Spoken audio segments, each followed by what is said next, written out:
Този, който взел парите, трябва да разбере, че това нещо няма да остане безнаказано. Аз лично ще се погрижа да разбера кой е той и ще му дам добър урок. Ясно ли е? Имаш думата ми, ти ще си първата, на която ще преведем парите.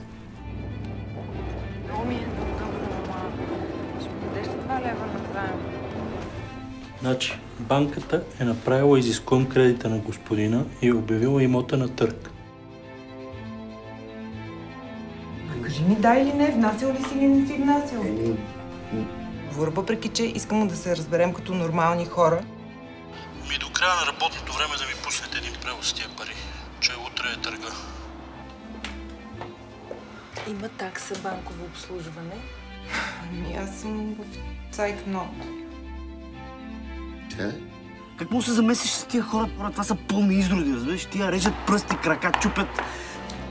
Да не почнеш да ме хитруваш сега. Знам и за мъжа ти пиендето и за дъщеря ти знам. Вижте, аз не мога да си тръгна от тук без парите.